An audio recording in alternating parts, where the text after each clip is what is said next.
Masa depan bukan hanya tentang AI. Ini tentang bagaimana kita beradaptasi bersamanya. Munculnya kecerdasan buatan bukan lagi fantasi. Futuristik itu terjadi sekarang dan membentuk kembali industri dengan kecepatan yang belum pernah terjadi sebelumnya. Sementara beberapa melihat AI sebagai alat revolusioner. Yang lain takut akan malapetaka yang akan datang dari perpindahan pekerjaan massal.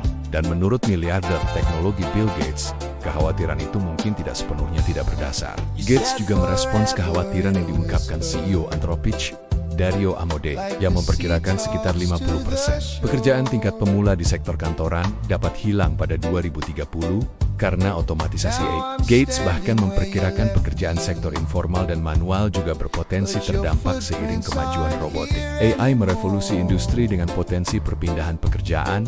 Bill Gates memperingatkan, meskipun pembuat kode, pakar energi, dan ahli biologi akan tetap penting untuk saat ini. Profesi ini penting untuk pengembangan AI, strategi energi, dan penelitian ilmiah. Membutuhkan keterampilan yang belum dapat ditiru oleh AI. Gates menyarankan pekerja untuk beradaptasi, mengantisipasi dampak AI yang berkembang di pasar kerja. Ada 3 pekerjaan yang belum dapat digantikan AI di masa datang menurut Bill Gates. Yang pertama adalah arsitek AI. Ironisnya, orang-orang yang membangun sistem AI adalah orang-orang yang paling mungkin mempertahankan pekerjaan mereka. Meskipun AI telah membuat langkah signifikan dalam menghasilkan kode, AI masih kekurangan presisi dan keterampilan pemecahan masalah yang diperlukan untuk membuat perangkat lunak yang kompleks. Gates percaya, programmer manusia akan tetap penting untuk mendebuk, menyempurnakan, dan memajukan AI itu sendiri. AI membutuhkan orang untuk membangun dan mengelola AI, menjadikan pembuat kode jenis pekerja langka, yang keterampilannya hanya akan menjadi lebih berharga. Yang kedua adalah pakar energi. Sektor energi terlalu luas dan rumit untuk dikelola oleh AI sendiri. Baik yang berurusan dengan minyak, tenaga nuklir, atau energi terbarukan, pakar industri diharuskan untuk menavigasi lanskap peraturan, menyusun strategi solusi berkelanjutan, dan menangani sifat permintaan energi global yang tidak dapat diprediksi. Gates berpendapat bahwa meskipun AI dapat membantu dalam analisis dan efisiensi, keahlian manusia tidak tergantikan dalam pengambilan keputusan dan manajemen krisis. Untuk saat ini, para profesional energi tetap sangat diperlukan. Yang ketiga adalah ahli biologi, ahli biology, terutama dalam penelitian medis dan penemuan ilmiah, mengandalkan kreativitas, intuisi, dan pemikiran kritis kualitas yang masih sulit ditiru oleh AI. Sementara AI dapat menganalisis kumpulan data besar dan membantu dalam mendiagnosis penyakit. AI tidak memiliki kemampuan untuk merumuskan hipotesis inovatif atau membuat lompatan intuitif dalam penelitian.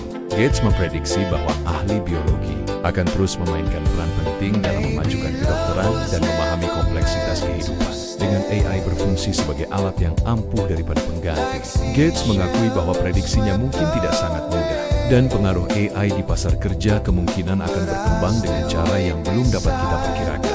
Sama seperti revolusi industri dan internet yang mengubah tenaga kerja, AI akan mendefinisikan ulang cara kita bekerja, dan keterampilan apa yang tetap berharga. Untuk saat ini, mereka yang berkeahlian dalam pengkodean, energi, dan biologi dapat bernafas sedikit lebih mudah.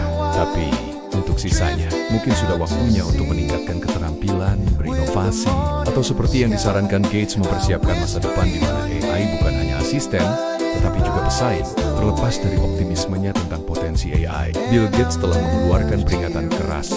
Hanya dalam 1 dekade, kecerdasan buatan dapat maju ke titik di mana keahlian manusia tidak lagi penting untuk sebagian besar tugas. Lebih cari The Tonight Show, Gates menekankan bahwa AI akan merevolusi bidang-bidang seperti kedokteran dan pendidikan, membuat pengetahuan tingkat ahli tersedia secara gratis. Kekhawatiran yang dikenalkan CEO Microsoft AI Mustafa Sulaiman, yang memprediksi AI pada akhirnya akan menggantikan daripada menambah tenaga manusia. Sementara Gates tetap berharap tentang peran AI dalam memecahkan tantangan global.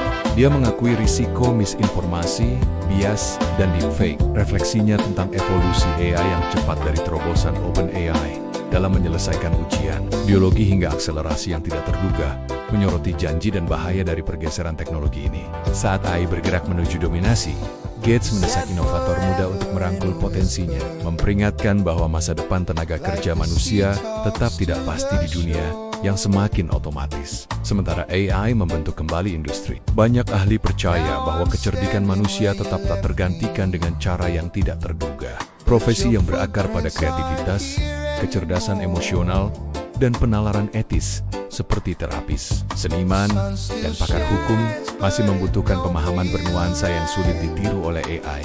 Selain itu, pekerjaan yang menekankan hubungan manusia, seperti pengasuhan dan pendidikan, kemungkinan akan bertahan, berkembang bersama teknologi daripada digantikan olehnya. Nasihat bagi generasi muda, Gates menekankan pentingnya keterbukaan terhadap perkembangan teknologi. Kemampuan menggunakan alat-alat ini sangat menyenangkan dan memberdayakan. Mengikuti perkembangan AI akan sangat penting, ujarnya. Bagaimana menurut Anda? Kuliah dan jurusan apa yang sebaiknya dipersiapkan untuk anak-anak muda? Silakan tulis di kolom komentar dan jangan lupa subscribe, share, like.